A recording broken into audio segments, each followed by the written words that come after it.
kasih Tuhan buat hadir-Mu, terima kasih buat pribadi-Mu Tuhan yang berkenan hadir di tengah-tengah kami. Kami dapat rasakan Kau sendiri Tuhan yang hadir di tengah-tengah kami malam hari ini Tuhan. Mari kami terus persembahkan semuanya di hadapan-Mu. Kalau sebentar Tuhan kami mau dengarkan firman-Mu, kami persembahkan sesi ini Tuhan dalam tangan-Mu. Biar benar-benar Engkau yang mencengkram, Engkau yang beracara Tuhan dari awal sampai akhir. Buat kami dapat mengerti isi hati-Mu Tuhan. Biar setiap benih firman yang dibagikan tidak ada yang jatuh di lahan yang tidak subur, tapi biar ini jatuh di hati kami Tuhan, di mana Engkau membajaknya, dan biar ini dapat bertumbuh dan berbuah dengan sangat-sangat lebat atas setiap kehidupan kami. Jadikan kami seorang murid Tuhan yang duduk bersimpu di bawah kaki-Mu mendengarkan seluruh curahan isi hati-Mu Tuhan atas kehidupan kami. Urapi hamba-Mu, urapi Daniela yang nanti akan menyampaikan firman Tuhan. Biar apapun yang kami sampaikan Tuhan, tidak ada perkataan manusia yang Kau campur di dalamnya, biar semuanya Tuhan hanya perkataan yang daripadamu saja. Jangan biarkan Tuhan ada emosi apapun yang ikut campur. Tapi biar benar-benar Tuhan Kau yang jadikan kami alat-Mu. Jadikan kami saluran yang bersih Tuhan. Ucap syukur. Biar kami terus nikmati momen ini bersama dengan Engkau. Mari berbicaralah Tuhan. Mari Roh Kudus bantu setiap kami. Di dalam nama Tuhan Yesus. Semua yang siap dengarkan firman Tuhan sama-sama katakan. Amin. Oke, silakan duduk saudara. Lampu boleh dinyalakan. Shalom. Ya, ada PowerPoint ya, saudara ya. Shalom saudara. Apa kabar? Luar biasa. Hari ini kita akan bahas tentang tema kita saudara, bulan Februari ya. Kita tahu bulan Februari adalah bulan kasih. Saya percaya Tuhan yang limpahkan setiap kita dengan kasih-Nya. Amin. Bulan ini saudara temanya apa? Ada yang tahu temanya apa? Ada yang ikut doa tanggal 1 di sini, saya berharap semua ikutan. Ya, tanggal 1 kemarin sudah dibagikan saudara oleh Bu Selvi bahwa temanya adalah God is my sun and shield. Ya, Tuhan adalah matahari dan perisaiku. Kita mau baca sama-sama saudara di Mazmur 84 ayat 1 sampai dengan, kita mau baca keseluruhan pasal dulu ya saudara ya. Supaya saudara mengerti konteksnya ya. Saya mau berikan sebuah landasan dulu saudara, nanti baru Lala akan lanjutkan. Tapi saya mau supaya saudara mengerti dulu sebenarnya kenapa ayat ini dibuat, kenapa ayat ini tiba-tiba, bukan tiba-tiba ya, ada di Alkitab ya, konteksnya dulu seperti apa. Mazmur 84 ya, boleh di next aja. Kita akan fokus di ayat 12, tapi saya mau baca dari ayat pertama saudara. Saya bacakan saudara ya. Rindu kepada kediaman Allah, Mazmur 84 ayat 1. Untuk pemimpin biduan, menurut lagu Gitit, Mazmur Bani Korah. Betapa disenangi tempat kediaman-Mu ya Tuhan semesta alam. Jiwaku hancur karena merindukan pelataran-pelataran Tuhan. Ayatnya bisa ditampilkan gak ya? Yang di isi worship aja yang di tengah. Yang di streaming boleh ditampilkan. Ayat 2. Betapa disenangi tempat kediaman-Mu ya Tuhan semesta alam. Ayat 3. Jiwaku hancur karena merindukan pelataran-pelataran Tuhan. Hatiku dan dagingku bersorak-sorai kepada Allah yang hidup. Ayat 4. Bahkan burung pipit telah mendapat sebuah rumah dan burung layang-layang sebuah sarang tempat menaruh anak-anaknya. Pada mesbah-mesbah-Mu ya Tuhan semesta alam ya Rajaku dan Allahku. Berbahagialah orang-orang yang diam di rumah-Mu, yang terus-menerus memuji Engkau. Berbahagialah manusia yang kekuatannya di dalam Engkau, yang berhasrat mengadakan ziarah. Apabila melintasi lembah Baka, mereka membuatnya menjadi tempat yang bermata air. Bahkan hujan pada awal musim menyelubunginya dengan berkat. Mereka berjalan makin lama makin kuat, hendak menghadap Allah di Sion. Ya Tuhan Allah semesta alam, dengarkanlah doaku. Pasanglah telinga ya Allah Yakub. Lihatlah perisai kami ya Allah. Pandanglah wajah orang yang Kau urapi, sebab lebih baik 1 hari di pelataran-Mu daripada 1000 hari di tempat lain. Ya, ayat yang sangat-sangat favorit saudara. Lebih baik berdiri di ambang pintu rumah Allahku daripada diam di kemah-kemah orang fasik. Ayat 12, sebab Tuhan Allah adalah matahari dan perisai. Ya, tema kita pada sore hari ini. Kasih dan kemuliaan ia berikan, ia tidak menahan kebaikan dari orang yang hidup tak bercela. Ya Tuhan semesta alam, berbahagialah manusia yang percaya kepadamu. Boleh dibalik ke ayat pertama? Ya konteksnya sebenarnya di sini saudara. Mengapa Mazmur 84 ini dibuat? Ya konteksnya di sini. Untuk pemimpin biduan, menurut lagu Gitit Mazmur Bani Korah, ya. Jadi di sini adalah saudara, Mazmur ini sebenarnya bukan ditulis oleh Daud. Ya, tapi Mazmur ini ditulis oleh Korah, ya oleh Bani Korah. Bani Korah itu artinya keturunan-keturunan Korah. Kita tahu Korah adalah orang yang memberontak terhadap Musa, saudara. Dan akhirnya ditelan bumi, tetapi anak-anaknya tumbuh menjadi penyembah-penyembah, ya pemimpin-pemimpin pujian dan menciptakan sangat banyak mazmur. Kalau saya baca-baca saudara ya dari beberapa sumber, Mazmur 84 ini ada dua konteksnya. Yang pertama adalah mungkin dibuat ketika bangsa Israel ada di pembuangan.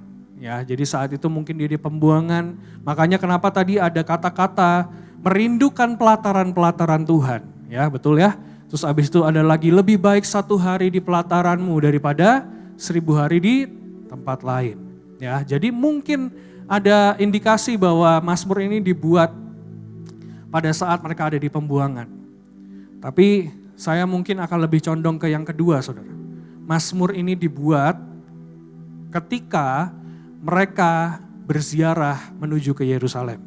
Ya, jadi saat itu saudara saya perlu saudara tahu dulu konteksnya. Supaya saudara mengerti kenapa Tuhan itu dinamakan matahari dan perisai. Ya, jadi konteksnya adalah saudara saat itu bangsa Israel semuanya dimaklumkan harus pergi ke Yerusalem selama 3 kali dalam 1 tahun.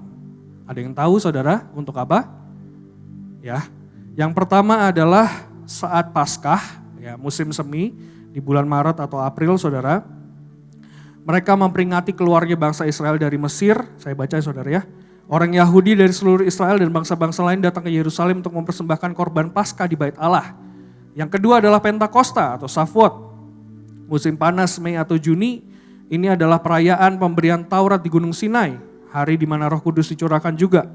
Umat Israel membawa buah sulung panen gandum mereka ke Bait Allah sebagai ungkapan syukur. Nah, yang ketiga saudara, adalah saat Hari Raya Tabernakel atau Sukot, musim gugur di September atau Oktober. Dikatakan peringatan perjalanan bangsa Israel di padang gurun, di mana mereka tinggal dalam tenda tabernakel ya, dirayakan selama 7 hari. Ini adalah perayaan terbesar di mana seluruh orang Israel dan orang-orang asing datang ke Yerusalem untuk merayakan Sukot. Ya, jadi saudara ada 3 perayaan besar saat itu di Israel. Dan ya saudara bisa tahu zaman dulu gak ada mobil, gak ada pesawat, saudara gak ada kereta. Jadi mereka semua harus berjalan dari kota mereka masing-masing, membawa semua persembahan saat itu. Ya, tadi kan dikatakan ada yang buah sulung dari panen gandumnya, ada mungkin yang bawa ternak dan lain sebagainya. Dia bawa seluruh keluarganya untuk apa? Beribadah di Bait Allah. Makanya tadi kan di Mazmur 84 tadi dikatakan, kian mana ya saudara ya? Mereka berjalan makin lama makin kuat hendak menghadap Allah di Sion. Jadi saya sepertinya lebih condong ke yang kedua saudara. Konteksnya adalah ini Mazmur ini dinyanyikan ketika mereka hendak menghadap Allah di Sion. Jadi ada perjalanan di situ saudara. Ada perjalanan di situ dan mereka nyanyikan Mazmur ini supaya apa saudara? Ketika mereka mungkin sudah gak kuat, sudah gak sanggup ya, nyanyikan Mazmur ini. Meneguhkan setiap iman mereka bahwa mereka harus sampai di Sion. Harus sampai di gunungnya Tuhan. Harus sampai menghadap Allah di Baitnya. Ya, jadi saudara, artinya apa buat setiap kita? Kita tahu kita sedang dalam perjalanan saudara. Semua kita sedang dalam perjalanan kehidupan kita, betul? Hendak menghadap Allah di Sion. Ujungnya gak ada yang tahu di mana saudara. Tapi kalau Mazmur 84 ini diberikan artinya apa? Tuhan hendak memberikan kepadamu kekuatan yang baru. Supaya apa? Akhirnya engkau sampai di Sion. Akhirnya engkau bisa persembahkan yang terbaik di hadapan Tuhan. Amin. Amin saudara. Saya tidak mendengar suara-suara yang bersemangat menghadap Allah di Sion. Amin saudara. Saya butuh respon saudara ya. Jadi Mazmur 84 ini dibuat bukan cuma buat nyanyian-nyanyian saja saudara. Tapi Mazmur 84 ini dibuat apa? Untuk meneguhkan setiap iman mereka. Bahwa ketika mereka berjalan, makin lama makin kuat hendak menghadap Allah di Sion. Jadi saudara mengerti saat ini ketika kita mempelajari ini saya boleh minta semuanya switch pemikiran saudara. Kalau kita mungkin gak jalan saudara ya, mungkin naik motor, mungkin naik kereta, naik pesawat. Tapi coba bayangkan kalau Anda tinggal di zaman dulu di bangsa Israel, saudara, tidak ada transportasi sama sekali. Dan inilah kata-kata yang keluar bahwa Tuhan adalah matahari dan perisaiku. Kenapa matahari, kenapa perisai? Ya kita mau belajar sama-sama. Supaya kita mengerti saudara, kenapa, next, boleh di next. Kenapa Allah sebagai matahari ya. Saya cuma 2 poin aja saudara. Kenapa Allah sebagai matahari dan kenapa Allah sebagai perisai. Ya, jadi itu poin utama kita malam hari ini, nanti Lala akan tambahkan dari sisi yang lain ya. Yang pertama, boleh di next. Sumber kehidupan. Ya, matahari itu adalah sumber kehidupan bagi manusia. Kalau kita membayangkan saat ini mungkin sudah banyak saudara yang bisa jadi substitusi matahari ya. Kita bisa hasilkan panas dari mana saja.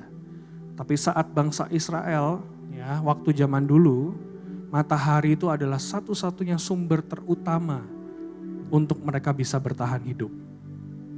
Bayangkan kalau nggak ada matahari, saudara, bagaimana dinginnya mereka di musim dingin, ya. Jadi matahari itu adalah sumber kehidupan, saudara. Tanpa matahari tidak ada yang namanya kehidupan. Saat itu yang paling utama mungkin mereka bercocok tanam, mereka juga beternak, dan ternak pasti butuh yang namanya tanaman, betul? Semuanya membutuhkan matahari, saudara. Makanya kalau boleh diumpamakan, kita tahu bangsa Mesir juga punya dewa yang tertinggi, saudara. Dewanya apa? Dewa matahari. Jadi matahari saat itu benar-benar menjadi simbol kekuasaan tertinggi saat itu. Jadi kalau dikatakan Tuhan adalah matahariku, artinya apa? Dia kekuasaan yang tertinggi, dia sumber kehidupan. Dan tanpa Tuhan, kita tidak bisa memiliki yang namanya kehidupan. Bayangkan saudara kalau nggak ada matahari gimana? Apa yang terjadi saudara? Ya, di sini saya tulis tanpa matahari tidak ada kehidupan, tanpa Tuhan kita tidak bisa hidup. Makanya ayat contohnya saudara di Mazmur 27 ayat 1 di situ saya tulis saudara dari Daud. Ini adalah Mazmur Daud ketika dia lari dari Absalom. Saat itu dia nggak tahu dia akan seperti apa saudara. Dan kata-kata yang pertama dari Daud keluar apa? Dari Daud Tuhan adalah apa? Terangku, artinya apa? Dia yang jamin kehidupan Daud. Dia yang jamin bahwa Daud akan tetap hidup di hadapan Tuhan. Tuhan adalah terangku dan keselamatanku, kepada siapakah aku harus takut? Tuhan adalah benteng hidupku, terhadap siapakah aku harus gemetar? Artinya apa saudara? Kalau Tuhan katakan dia adalah matahari dalam kehidupan kita, mari percaya bahwa dia adalah sumber kehidupan dalam kehidupan kita. Kalau kita punya sumbernya saudara, kita gak akan cari dari tempat lain. Kenapa? Karena kita punya sumbernya. Kalau kita punya sumbernya dalam hati kita akan selalu merasa dipuaskan sama Tuhan. Gak perlu cari pelarian-pelarian ke yang lain saudara. Ya, jadi yang pertama, saya cepat saja saudara. Yang pertama adalah sumber kehidupan. Yang kedua adalah, boleh di next. Yang kedua adalah penerang perjalanan. Kalau saudara bayangkan saudara sedang ada di Israel saat itu tidak ada penerangan sama sekali. Mereka membutuhkan matahari untuk bisa berjalan. Ya, jadi mereka itu hanya melakukan perjalanan saat siang hari saudara. Ketika malam hari mereka memilih untuk mendirikan kemah dan berkemah saudara. Menginap dimanapun mereka berhenti, mereka berkemah, mereka menginap. Kenapa? Karena saat malam hari itu saat paling bahaya saudara. Mungkin ada perampok, mungkin ada binatang buas saat itu. Mungkin ada yang sudah ingin menyergap mereka untuk merampas, menjarah dan lain sebagainya. Makanya mereka butuh matahari untuk jadi penerang perjalanan mereka. Ya, dalam kehidupan setiap kita butuh Tuhan untuk menjadi penunjuk-penunjuk jalan dalam kehidupan kita. Amin. Kalau hari-hari ini mungkin kau terasa kau tidak tahu ke arah mana kau akan berjalan. Katakan sama Tuhan, Tuhan Engkau adalah matahariku. Artinya apa? Dia yang akan tunjukkan jalan demi jalan dalam setiap kehidupan kita. Amin. Yesaya 60 ayat 19, bagimu matahari tidak lagi menjadi penerang pada siang hari dan cahaya bulan tidak lagi memberi terang pada malam hari, tetapi Tuhan akan menjadi penerang abadi bagimu dan Allahmu akan menjadi keagunganmu. Amin. Dia yang akan tuntun setiap kehidupan kita. Kalau kita katakan dia adalah matahari dalam kehidupan kita, dia yang jadi penuntun dalam setiap kehidupan kita. Ya, next. Yang selanjutnya adalah matahari itu bisa melambangkan panas dan ujian, saudara. Ya, matahari itu sangat-sangat terik di Timur Tengah. Ada yang pernah ke Israel saat musim panas? Ada yang pernah? Mungkin ada yang pernah tapi gak berani ngacung. Kalau saudara ke Israel saat musim panas, itu mataharinya sangat-sangat terik, saudara. Mungkin saya pernah ke Israel saat musim panas, saudara. Mataharinya benar-benar terik, tidak selembab di sini, tapi benar-benar sakit ke kulit, saudara. Karena benar-benar terik. Tapi di sini dikatakan apa? Panas mendewasakan panen. Amin. Kalau nggak ada matahari, nggak bisa terjadi panen, saudara. Kalau nggak ada panas yang dihasilkan dari matahari, tidak bisa terjadi yang namanya panen. Artinya apa? Setiap ujian dalam kehidupan kita Tuhan izinkan untuk apa? Untuk kita bisa dewasa di hadapan Tuhan. Ya, jadi arti yang ketiga, saudara, kalau kita katakan Tuhan adalah matahari kita, apapun ujian, ya, apapun tantangan, apapun masalah yang Tuhan izinkan, itu akan mendewasakan kita, mematangkan setiap kita. Dan akhirnya kita akan berbuah di hadapan Tuhan. Amin.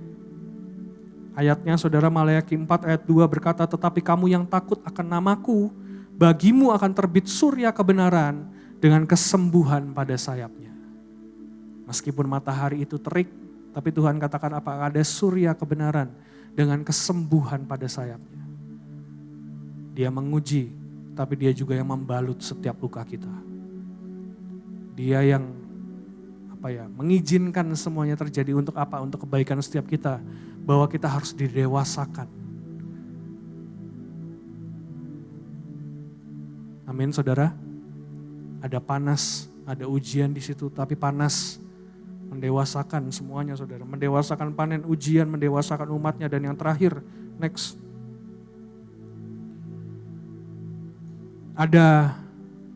Yang terakhir adalah Yohanes 8 ayat 12. Yesus berkata seperti ini, saudara. Maka Yesus berkata pula kepada orang banyak, katanya, akulah terang dunia, barang siapa mengikut aku, ia tidak akan berjalan dalam kegelapan, melainkan ia akan mempunyai terang hidup. Penggenapan selalu ada dalam Yesus.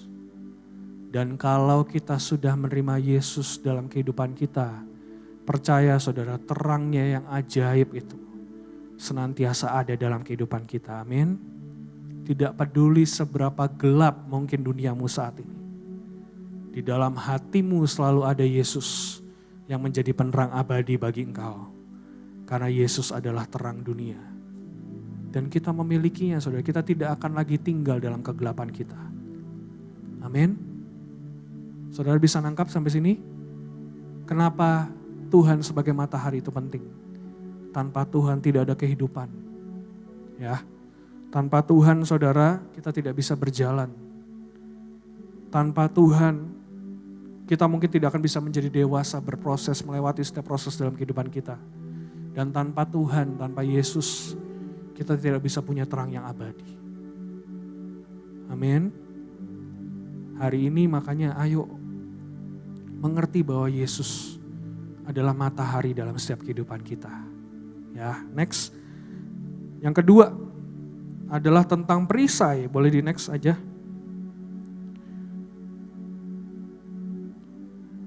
Next. Yang kedua, saudara, adalah tentang perisai. Kenapa dikatakan Allah adalah perisai? Saat itu mereka membutuhkan perlindungan, saudara. Perjalanan jauh, perjalanan panjang, mereka butuh perisai. Dan bangsa Israel ini adalah bangsa yang berperang, saudara. Ya, dipenuhi dengan peperangan demi peperangan. Peperangan demi peperangan. Makanya mereka merasa bahwa Tuhan adalah perisai dalam setiap kehidupan mereka. Ya, tadi kita kan sudah membayangkan bahwa kita adalah eh, penjelajah-penjelajah yang hendak ke Yerusalem, betul ya? Dan kalau ada yang namanya serangan, kalau ada yang namanya musuh, kalau ada yang namanya binatang buas, kita butuh yang namanya perisai. Mazmur 3 ayat 4 dikatakan, tetapi engkau Tuhan adalah perisai yang melindungi aku. Engkaulah kemuliaanku dan yang mengangkat kepalaku. Perisai itu bisa untuk serangan jarak jauh atau jarak dekat, saudara. Mau itu lawannya pedang, mau itu lawannya panah. Kalau engkau punya perisai, engkau bisa tangkis semuanya. Betul? Artinya apa? Segala aspek dalam kehidupan kita. Kalau kita katakan Tuhan, engkau adalah perisai dalam hidupku. Tidak ada lagi yang bisa menyerang kita, saudara. Dari manapun, dari segala aspek apapun tidak ada yang bisa masuk menyerang kita.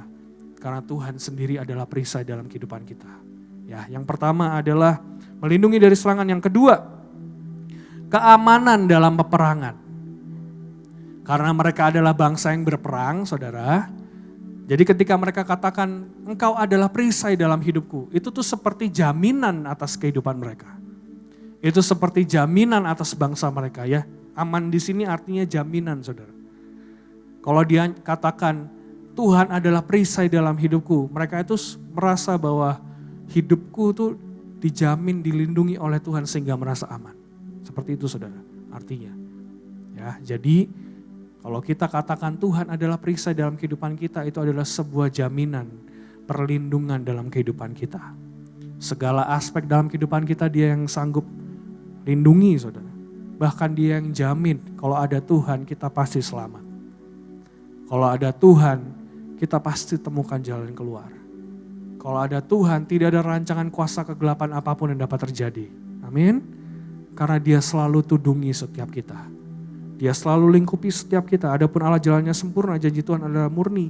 Dia menjadi perisai bagi semua orang yang berlindung padanya. Tuhan yang menjamin setiap kemenangan kita. Makanya kenapa saat Daud di Ziklag, dia tanya sama Tuhan, Tuhan perlu aku kejar atau tidak? Karena kalau tanpa Tuhan yang menyertai, saudara, pasti akan kalah. Tapi kalau Tuhan yang menyertai, dia yang jamin setiap kemenangan kita. Amin. Next, yang terakhir. Yang terakhir adalah memadamkan serangan iblis. Efesus 6 ayat 16 berkata, dalam segala keadaan pergunakanlah perisai iman. Sebab dengan perisai itu kamu akan dapat memadamkan semua panah api dari si jahat. Amin. Kalau kita punya iman itu jadi perisai dalam kehidupan kita, saudara. Dan di sini dikatakan dalam segala keadaan pergunakanlah perisai iman. Artinya apa? Kalau engkau tahu hatimu sudah mulai gelisah, saudara. Ayo perkuat lagi keteguhan imanmu dengan Tuhan. Itu yang akan memadamkan serangan-serangan si jahat. Kalau engkau sudah merasa bahwa keluargamu sedang tidak baik-baik saja, perkuat imanmu, saudara. Itu perisai yang Tuhan kasih kepada setiap kita yang percaya kepada Tuhan. Dalam segala keadaan pergunakanlah perisai iman, sebab dengan perisai itu kamu akan dapat memadamkan semua panah api dari si jahat. Semua panah api, saudara. Kalau kita tahu sudah ada panah api yang kira-kira nancep, saudara ya. Mau di keuanganmu mungkin hari-hari ini engkau sedang digerogoti gitu misal. Tiba-tiba ada pengeluaran-pengeluaran yang tidak terduga. Engkau keluarkan, saudara, yang keluar dari perhitunganmu. Mungkin aja ada serangan api si jahat di situ. Mungkin aja ada panah berapi si jahat yang di situ, saudara. Kalau engkau pulang ke rumah, suasana rumahmu tidak baik-baik saja, saudara. Engkau merasa panas ya, engkau merasa gerah di rumah, gak nyaman berada di rumah. Ayo pergunakan perisai iman. Ayo pergunakan setiap keteguhan imanmu untuk apa? Untuk kau bisa padamkan semua serangan api si jahat. Katakan sama Tuhan, apapun yang sedang menyerang, engkau adalah perisai pelindungku. Aku tetap teguh memegang setiap imanku.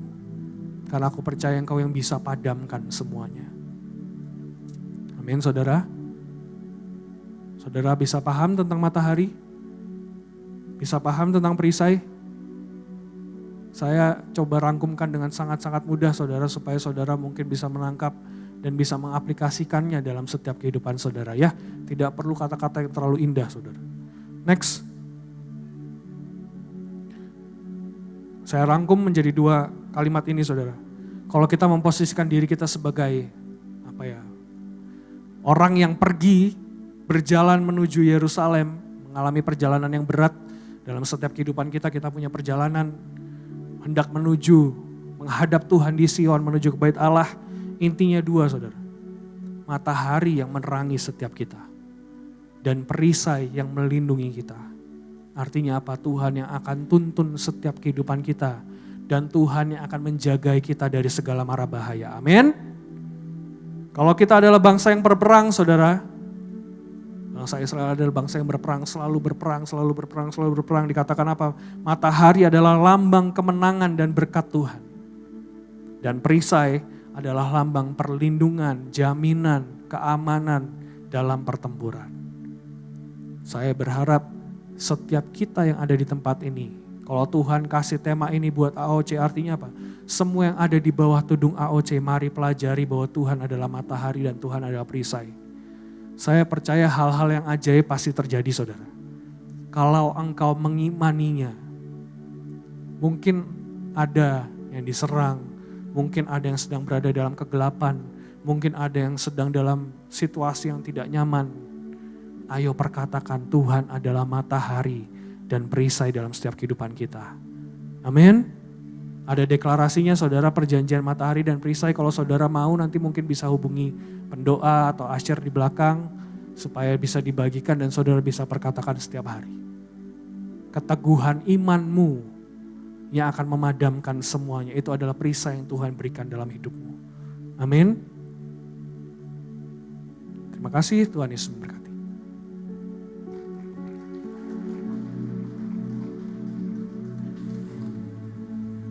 Masih tetap semangat?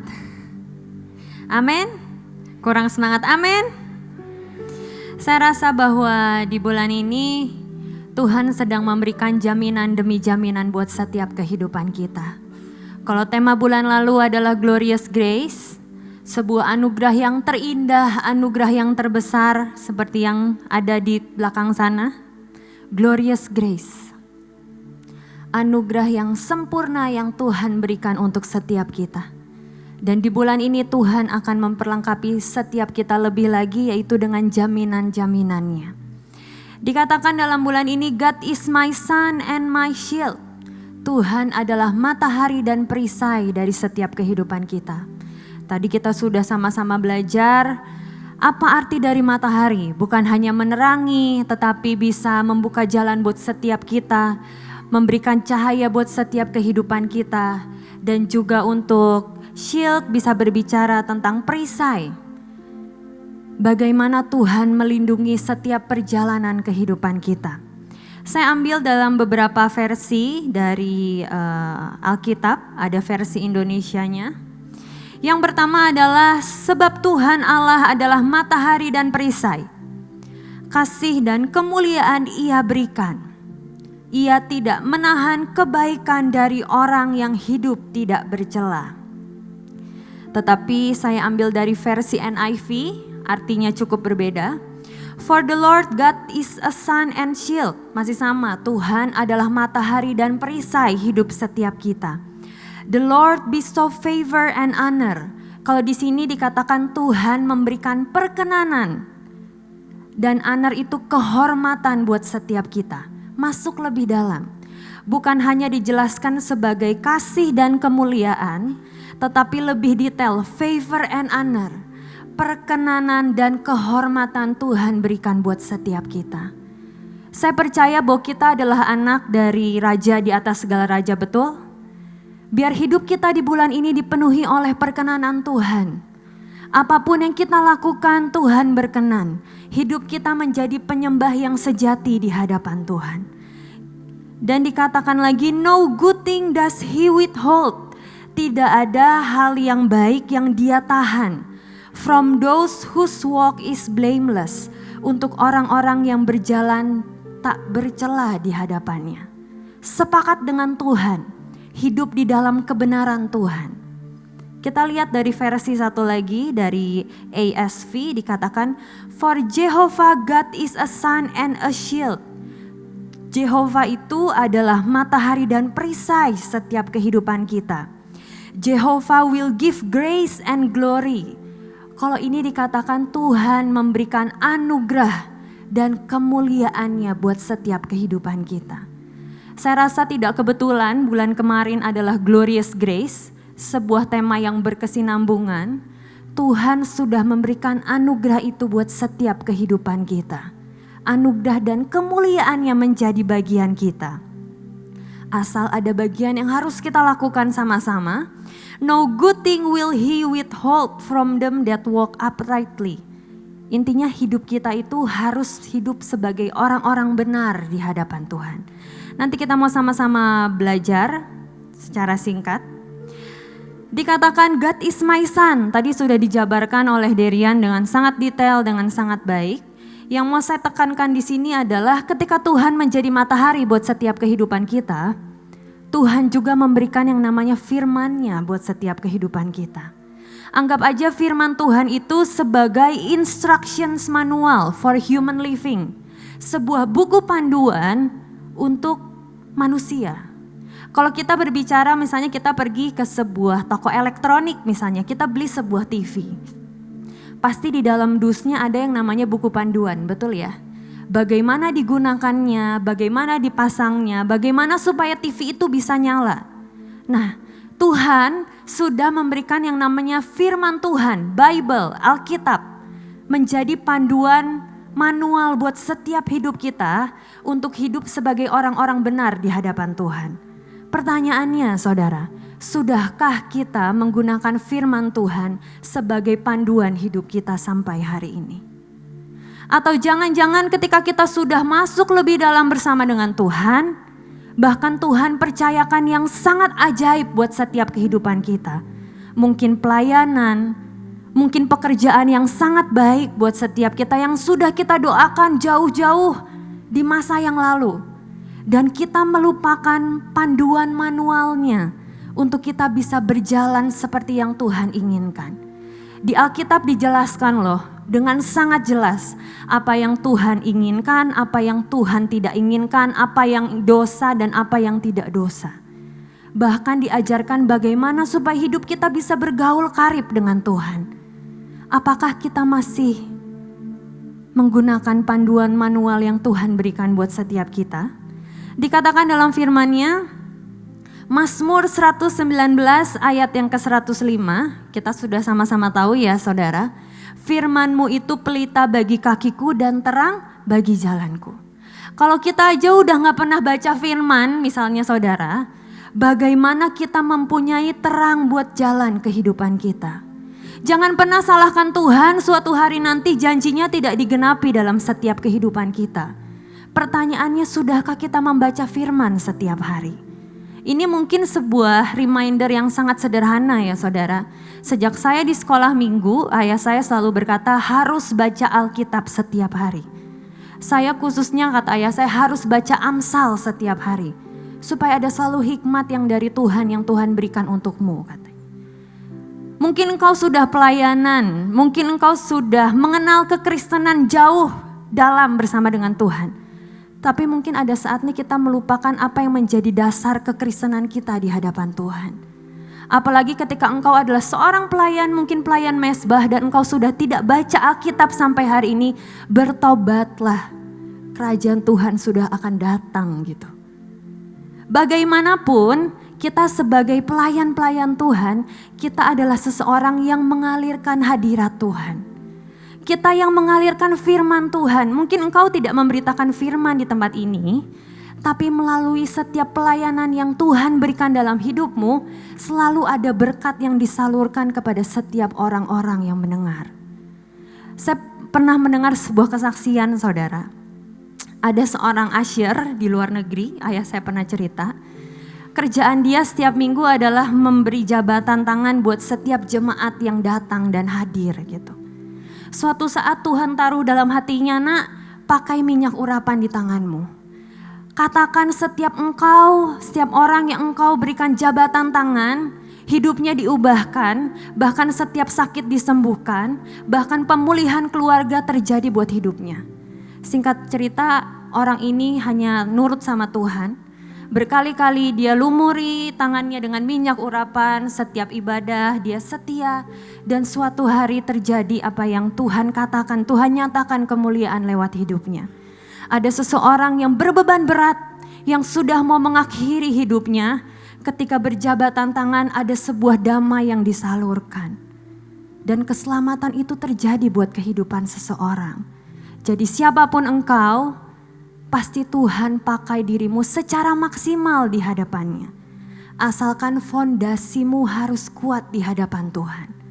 Apalagi ketika Tuhan percayakan kita sebagai pelayan mezbah.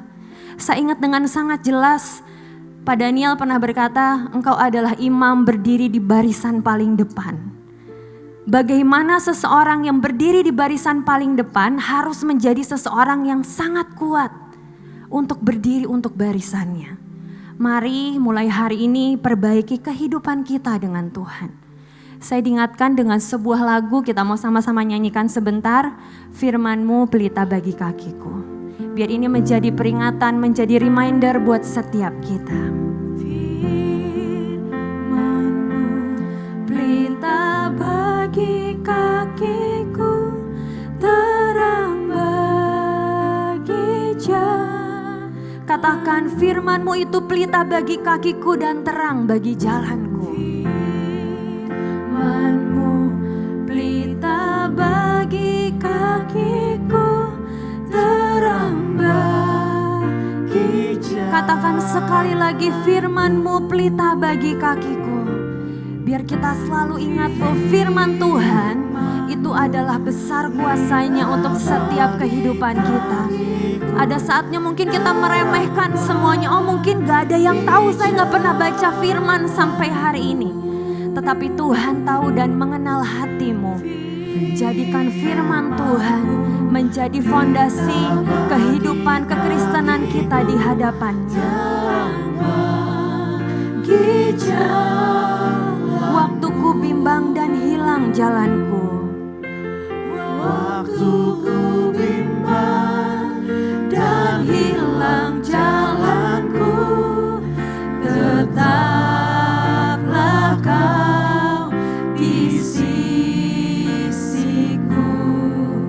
dan takkan ku takut asal Kau di dekatku, besertaku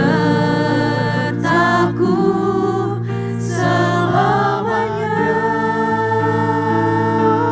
Kita mau sama-sama nyanyi lagi dari awal. Firman-Mu pelita bagi kaki. Firman-Mu pelita bagi kakiku, terang bagi jalanku. Katakan sekali lagi, firman-Mu pelita bagi kakiku. Firman-Mu pelita bagi kakiku, terang bagi jalanku. Waktuku bimbang dan hilang jalanku. Waktuku bimbang dan hilang jalanku, tetaplah Kau di sisiku, dan takkan ku takut asal Kau di dekatku, besertaku selamanya. Firman-Mu pelita bagi kakiku. Firman-Mu pelita bagi kakiku, terang bagi jalan. Katakan sekali lagi, firman-Mu pelita bagi kakiku. Firman-Mu pelita bagi kakiku, terang bagi jalanku. Saya berdoa biar lagu ini menjadi kerinduan kita di hadapan Tuhan. Mungkin ada saatnya kita mulai menjauh dari Tuhan, kita mulai meninggalkan Tuhan, mulai lupa saat teduh, mulai lupa baca firman. Yuk hari ini mulai balik, kembali sama Tuhan. Biar benar-benar jaminan yang Tuhan berikan, God is my sun and shield, itu terjadi dalam setiap kehidupan kita. Kita mau sama-sama masuk lagi lebih dalam, boleh langsung loncat ke slide selanjutnya. Next. Dikatakan dalam firman-Nya Mazmur 84 ayat yang ke-11. Boleh lanjut next slide ya. For Jehovah God is a sun and a shield, Jehovah will give grace and glory. Yang mau saya highlight di sini adalah no good thing will he withhold from them that walk uprightly. Tidak ada hal yang baik yang dia tahan untuk orang-orang yang hidupnya jalannya berkenan kepadanya. Kalau kita hidup di jalurnya Tuhan, kita hidup benar di hadapan Tuhan, pasti Tuhan menggenapi kok janjinya. Pasti Tuhan memberikan berkat yang terbaik dalam setiap hidup kita. Jadi mari hiduplah sebagai orang-orang yang benar di hadapan Tuhan. Jangan pernah selalu menyalahkan Tuhan. Tuhan, kenapa ya janjimu tidak pernah digenapi dalam hidupku? Kenapa nubuatan-nubuatanmu belum genapi di hidupku? Kenapa aku tidak bisa berkembang? Pertanyaannya, sudahkah kita mengkoreksi jalan hidup kita sampai hari ini? Sudahkah kita hidup benar di hadapan Tuhan? Sebab sudah tertulis dalam firman-Nya, dikatakan Ia tidak menahan kebaikan dari orang yang hidupnya tidak bercela. Dikatakan selanjutnya, next slide, saya menemukan sebuah quote menarik. What seems to us as bitter trials are often blessing in disguise. Mungkin ada saatnya ketika kita harus menghadapi sebuah proses, sebuah tantangan yang terlihat begitu menyakitkan, yang terlihat begitu susah, tapi ternyata itu adalah berkat terselubung dari Tuhan untuk setiap kehidupan kita. Pernahkah kita merasakannya? Saya pernah merasakannya, saudara. Saya pikir, aduh Tuhan, apalagi ini yang terjadi dalam hidup saya gitu. Tapi ternyata Tuhan sedang mengajarkan pelajaran terbaik buat hidup saya. Saya dulu pernah cerita di sini tentang anak saya, kupingnya sampai sobek, berdarah gitu. Suatu saat di malam hari kita sebelum tidur, dia lari-lari sendiri sama papahnya. Tiba-tiba dia nabrak ujung kasur dan ternyata kupingnya sobek dan itu darahnya sangat-sangat banyak, bahkan sampai menggenang di daun telinganya gitu. Saya bawa ke dokter, ke IGD, dan dokter IGD berkata, Bu, anaknya jangan terlalu banyak gerak. Saya takutnya ini kena otak kecil di bawah katanya. Karena bengkaknya setelur puyuh di belakang telinga. Kalau pusing, kalau muntah, bawa balik ya Bu, cepat-cepat katanya gitu. Singkat cerita saya balik pulang ke rumah. Di situ saya merasa, aduh Tuhan ada apa lagi nih gitu. Kenapa ada-ada aja selalu gitu. Tapi Tuhan gak berkata apapun. Singkat cerita malam itu tadinya saya memutuskan untuk stay di rumah, besoknya itu doa pagi tanggal 1. Saya gak tega ninggalin anak saya di rumah. Karena dia semalaman merintih kesakitan. Karena kupingnya sobek gitu dan berdarah terus. Tetapi suami saya berkata, La, dahulukan Tuhan. Dari dulu kita selalu diajarkan apapun yang terjadi, prioritaskan utama Tuhan dalam hidup kita. Oke, di malam itu akhirnya saya memutuskan doa pagi tanggal 1 saya akan tetap hadir dan saya menggotong membawa Emma. Dan tahu saudara apa yang terjadi? Tengah malam Emma demam. Dan dokternya di IGD sudah berkata, Bu kalau demam harus hati-hati ya, berarti infeksinya ada di dalam telinga katanya. Tolong infokan kami katanya gitu. Malam-malam demam, tetapi kami sudah memutuskan besok paginya kita akan tetap doa pagi tanggal 1 di AOC. Di pagi itu saya tetap bawa Emma, saya tetap bawa dia doa tabut, saya ingat banget saya gotong dia di depan tabut. Saya bawa doa sama suami saya, Tuhan saya percaya ada campur tanganmu yang sempurna. Di dalam Engkau selalu ada mujizat. Tidak ada infeksi, tidak ada geger otak, tidak ada hal yang berlebihan yang terjadi. Sudah ada pemulihan yang daripadamu. Saya sangat-sangat percaya itu terjadi sama anak saya. Singkat cerita, habis dari doa tanggal 1, dia sudah mulai ceria. Kita bawa lagi ke dokter di salah satu rumah sakit di Bandung. Dokternya kaget saudara. Pas dibuka plasternya, tiba-tiba lukanya udah nutup. Dan ketika dibalik telinganya, benjolan yang gede telur puyuh, segede telur puyuh tadi malam tuh sudah sangat-sangat kempes gitu. Berkali-kali dia cek, oh udah normal kok, gak muntah kan? Enggak. Di situ saya belajar saudara, kalau kita mengutamakan Tuhan, pasti selalu ada pemulihan, ada mujizat yang Tuhan sediakan buat setiap kita. Terkadang mungkin kita ikut apa kata daging kita gitu, udah di rumah aja, kasihan anak kamu nanti tambah sakit gitu. Tapi saya selalu diajarkan dari dulu, utamakan Tuhan dalam apapun yang terjadi dalam kehidupan kita. Dan ketika kita mengutamakan Tuhan, berkat-Nya melimpah atas setiap kehidupan kita. Jadi kalau kita ada dalam sebuah proses yang tidak enak, percayalah kemenangan sudah ada di depanmu. Tinggal satu langkah lagi, kemenangan menjadi milikmu. Tetapi pertanyaannya, sudahkah kita bersyukur sama Tuhan? Atau ketika engkau ada di dalam sebuah proses atau tantangan, engkau masih menggerutu dan tidak mau berjalan satu langkah lebih maju bersama dengan Tuhan.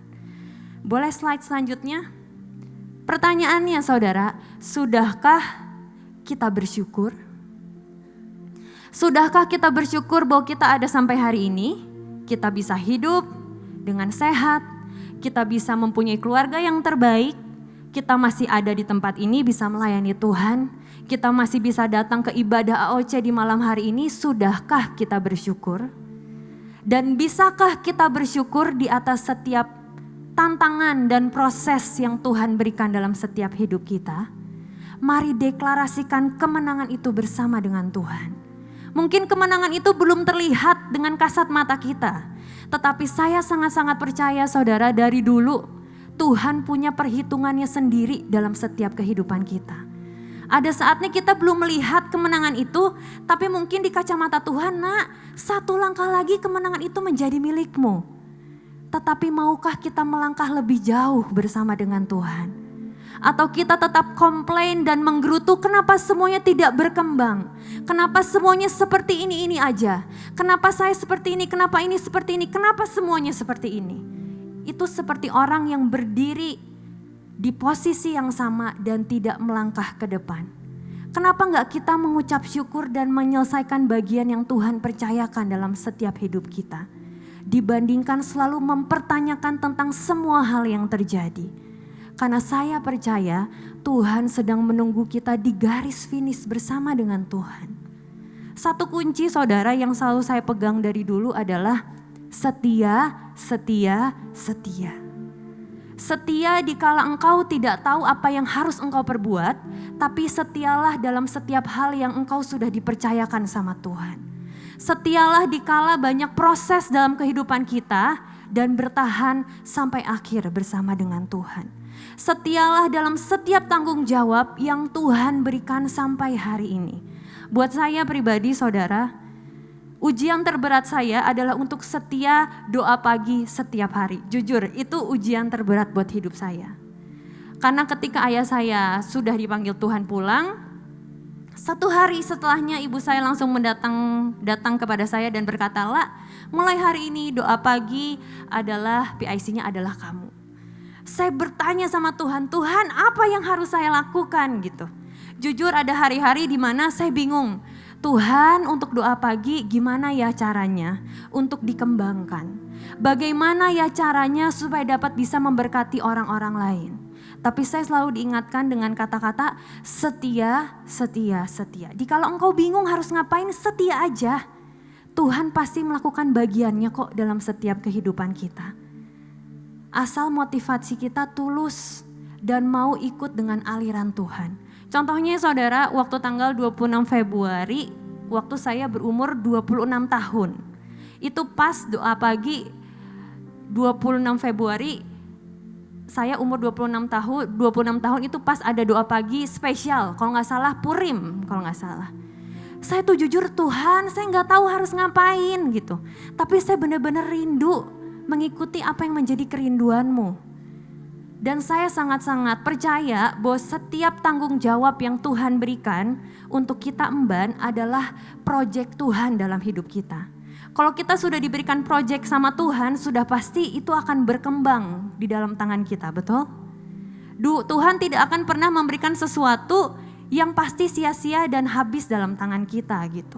Saya selalu percaya Tuhan, kalau Engkau memberikan bagian ini dalam hidupku, pasti Engkau pandang mampu dan pasti semuanya bisa besar di hadapan-Mu dan di dalam Engkau. Singkat cerita saudara, di tanggal 26 Februari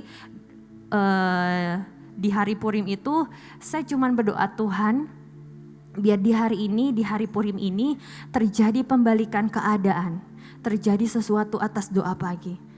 Tahu gak saudara, tercetak rekor di hari itu yang ikut streaming adalah 2.600 orang, bayangkan. Saya tidak pernah mengira akan sampai di angka itu, tetapi itu menggenapi apa yang Tuhan berikan dalam hidup saya. Mungkin setiap kita bergumul di dalam sisi yang berbeda, tapi percayalah kalau kita mempunyai motivasi yang tulus, kita menjadi orang-orang yang setia di hadapan Tuhan, Tuhan pasti melakukan bagiannya dengan sangat ajaib dalam setiap kehidupan kita. Ketika kita berbicara tentang hidup di dalam hadirat Tuhan, tema kita bulan ini adalah di ayat yang ke-12, betul ya? Tetapi saya percaya kuncinya itu sebenarnya ada di ayat yang ke-11, saudara. Dikatakan seperti ini, sebab lebih baik 1 hari di pelataranmu daripada 1000 hari di tempat lain. Lebih baik berdiri di ambang pintu rumah Allahku daripada diam di kemah-kemah orang fasik. Sudahkah kita masih mempunyai kadar cinta mula-mula akan Tuhan? Pasti setiap kita ingat kapan perjumpaan pertama kita sama Tuhan. Kalau kita baru sayang sama orang aja, pasti itu diingat terus. Tanggalnya kapan, tempatnya di mana dan lain-lain, betul ya? Bagaimana perjumpaan kita sama Tuhan? Apakah cinta mula-mula itu masih ada dalam setiap kehidupan kita? Sebab dikatakan di sini, sebab lebih baik 1 hari di pelataranmu daripada 1000 hari di tempat lain. Seperti seseorang yang pengen terus sama Tuhannya, sama kekasihnya. Gak mau pergi dari situ, ingin mendengarkan kekasihnya ngomong apa sama dia. Masihkah kita punya waktu keintiman sama Tuhan sampai hari ini? Atau mulai mungkin dengan kesibukan semuanya yang engkau lakukan, kita sudah mulai menomorduakan Tuhan dalam setiap kehidupan kita. Next, saya sempat cari saudara, kalau kita berbicara tentang God is my sun and my shield, Tuhan sebagai matahari, kalau ibaratnya di dunia ini, apa yang terjadi jika matahari berhenti bersinar? Next. Dampaknya ini semua saudara ya, gak kelihatan ya terlalu kecil. Yang pertama ada penurunan suhu drastis. Tanpa energi dari matahari, bumi akan mengalami pendinginan yang sangat cepat. Dalam waktu seminggu diperkirakan turun hingga minus 18 derajat. Bayangkan tanpa matahari dalam seminggu dari yang suhunya normal menjadi minus semuanya. Apalagi yang terjadi? Kematian tanaman dan gangguan rantai makanan. Dimulai dari tanamannya mati, diikuti oleh hewan herbivoranya mati, lalu karnivora, dan ujung-ujungnya rantai makanan pun rusak. Punah.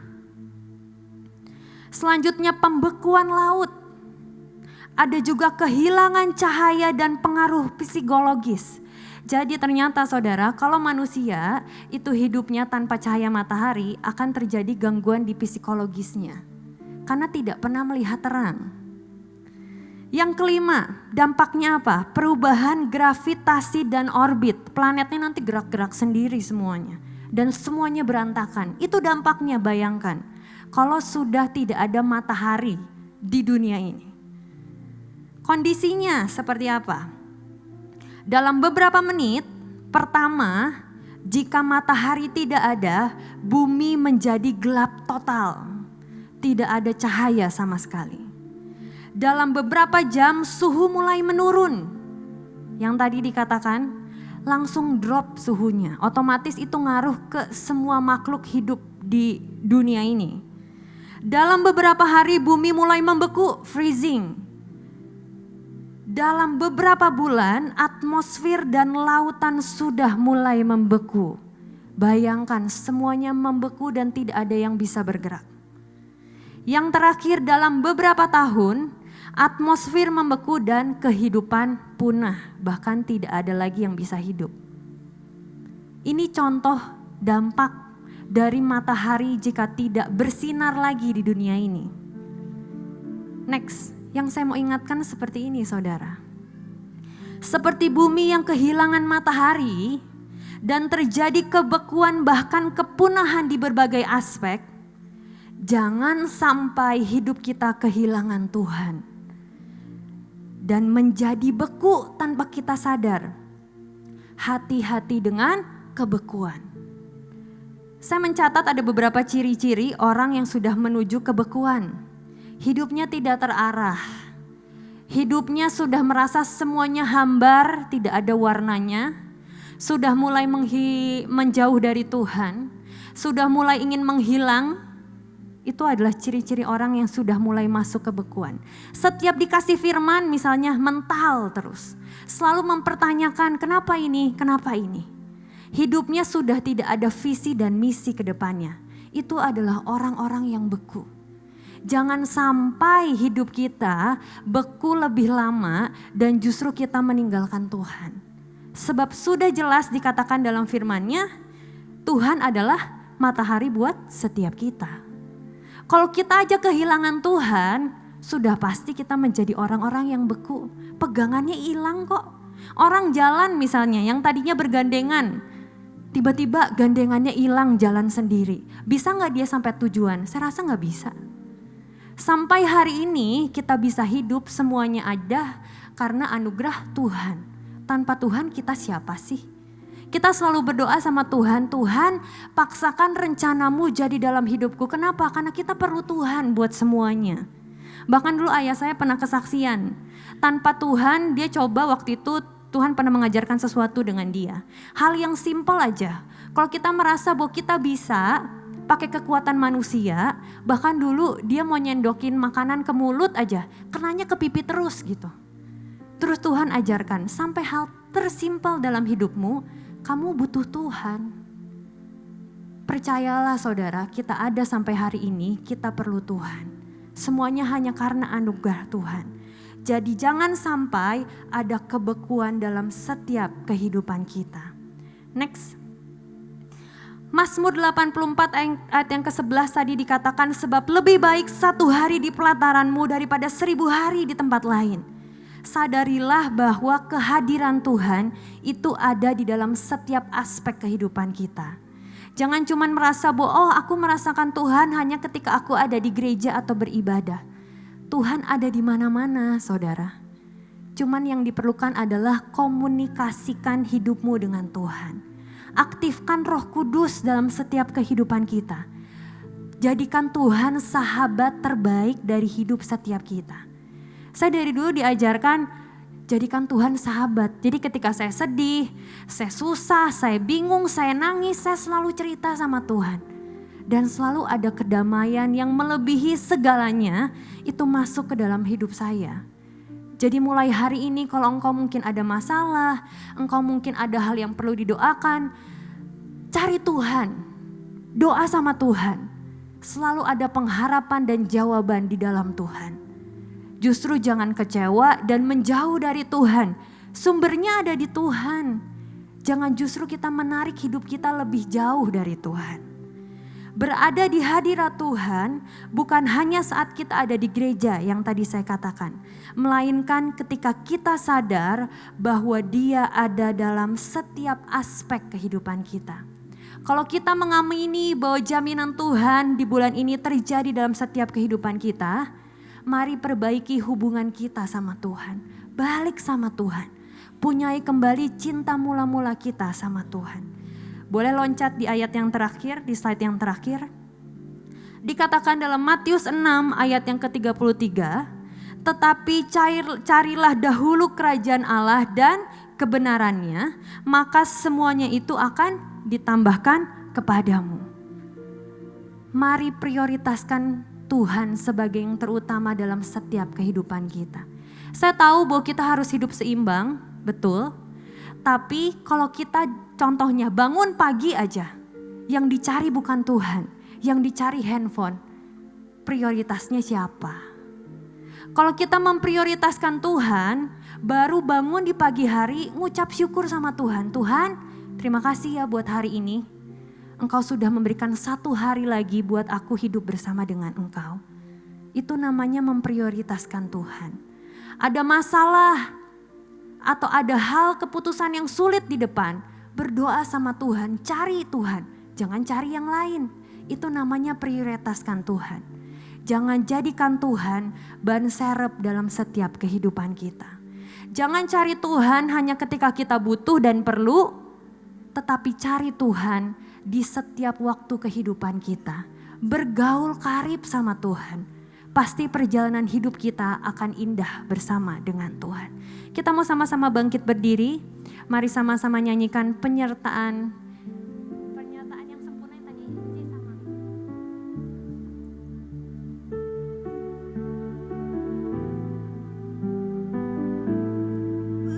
Penyertaanmu sempurna, Rancanganmu penuh damai, aman dan sejahtera.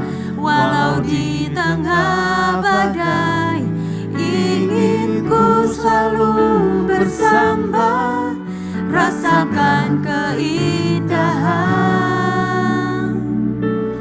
hati kehadiranmu. Penyertaanmu sempurna Tuhan buat setiap kehidupan kami Tuhan. Tuhan, biar di malam hari ini Tuhan, kami mau balik sama Engkau Tuhan. Biar cinta mula-mula itu kembali masuk dalam setiap kehidupan kami Tuhan. Kami sadari bahwa pernyataan-Mu sempurna untuk kehidupan kami Tuhan. Buat kami selalu ingin ada di hadirat-Mu Tuhan. Buat kami selalu ingin mendekat dengan Engkau Tuhan. Penyertaan-Mu sempurna buat setiap kami Tuhan. Penyertaan-Mu sempurna, rancangan-Mu penuh damai, aman dan sejahtera. Walau di tengah badai, ingin ku selalu bersama, rasakan keindahan arti kehadiran. Mari nyanyikan penyertaan-Mu sempurna. Penyertaan-Mu sempurna, rancangan-Mu penuh damai, aman dan sejahtera. Walau di tengah badai, ingin ku selalu bersama, rasakan keindahan arti kehadiran-Mu Tuhan. Tuhan, buat setiap kami mengerti bahwa penyertaan-Mu sempurna buat setiap hidup kami Tuhan. Tidak ada pertolongan-Mu yang terlambat buat setiap kami. Selalu ada pengharapan di dalam Engkau Tuhan. Tetapi berikanlah kami cinta mula-mula itu kembali untuk setiap hidup kami. Buat kami selalu merindukan untuk selalu ada di hadirat-Mu Tuhan. Buat kami selalu melekat dengan hati-Mu. Buat kami selalu terhubung dengan Engkau Tuhan. Biar jaminan-Mu sempurna buat setiap kami. Kita mau sama-sama nyanyikan penyertaan-Mu sempurna. Penyertaan-Mu sempurna, rancangan-Mu penuh damai, aman dan sejahtera. Walau di tengah badai, ingin ku selalu bersama, rasakan keindahan arti kehadiran-Mu Tuhan. Terima kasih Tuhan buat malam hari ini Tuhan. Biar senantiasa firman-Mu yang selalu menjadi pelita buat setiap kehidupan kami, menuntun setiap langkah kehidupan kami, dan buat kembali dekat dengan Engkau Tuhan. Kami serahkan semuanya ke dalam tangan-Mu, di dalam nama Yesus, haleluya, amin, amin.